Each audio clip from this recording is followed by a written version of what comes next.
is coming back as strong as it has. I predicted a couple years ago that if enough African Americans did not die from AIDS, that they would bring Ebola here as well. Now, AIDS and Ebola share a common origin because they were both created by the United States Army's Biological Weapons Division in Fort Detrick, Maryland.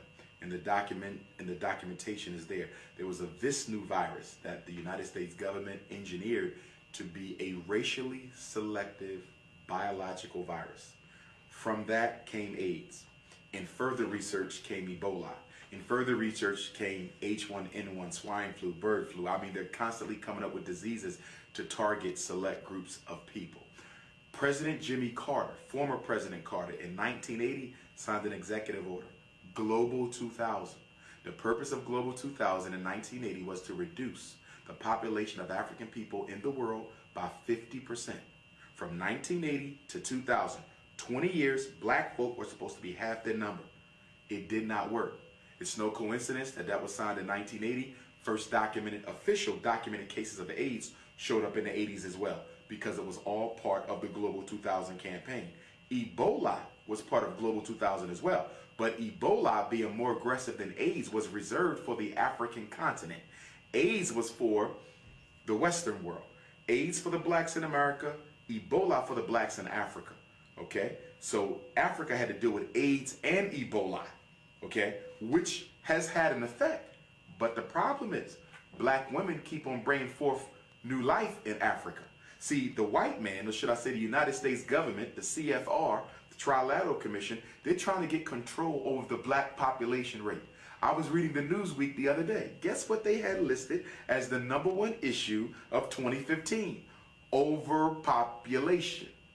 Falsely arguing that there's not enough food to feed people. Well, we know that's not true, because I did a research study on that in college that said there's enough food in the world produced to make everybody on earth obese.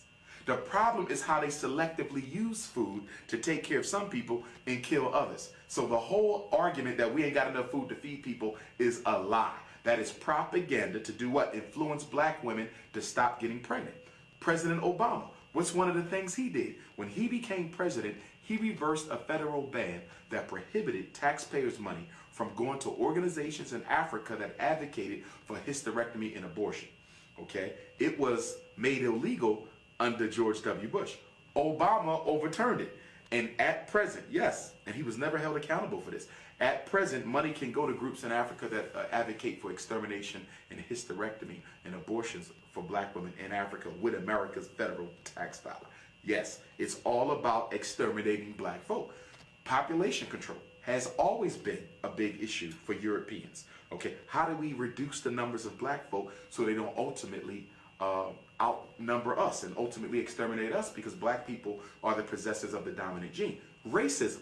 What is the primary reason we have white supremacy in the first place? To keep the black man from cohabitating with the white woman. Because the product of that union is a black child. Everything we touch becomes us. That makes us uniquely powerful, and it makes everyone else uniquely jealous. Anything the African touches produces an African child. So you have to contain us, #1, and then you have to influence us to stop reproducing. That's why they're sending so many black women to college in Africa. This is a strategy that came from CFR. The research says that the more educated black women are, the less they're willing to have children.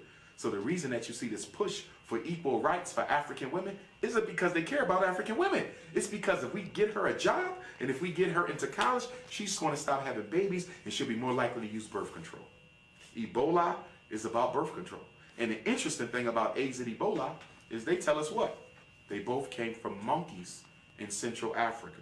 They want black people to actually believe that a monkey gave a black woman AIDS and a monkey gave a black woman Ebola, and that those black women brought that stuff over to America. And this is the official argument from the United States government right now, that these two diseases came from Africa. In fact, Ebola is named after the Ebola River. It gets its name from Africa. They want us to believe that it came from us, as they like everything, want people to believe that everything came from Africa, as opposed to accepting that these diseases were man-made, white man-made, right here in the United States of America.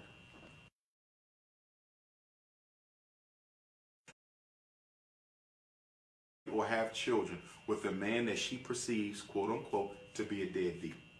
So, well, let's engineer the African American community and the African community, because this is the same issue going on in Canada. I was just in Europe. It's there. It's here. It's probably in Africa too. Okay, where we want the women to get a stronger and a better education than the men, and we want to equip the women with the better jobs. That's going to set up a natural imbalance in the black home, because in most human cultures, the woman to some extent is dependent on the man to some extent. Only amongst black folk is that totally in the reverse. The black woman doesn't have to get anything from the black man.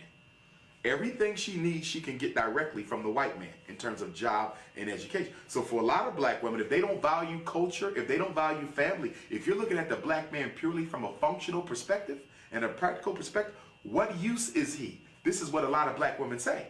I have my education, I got my job, what do I need him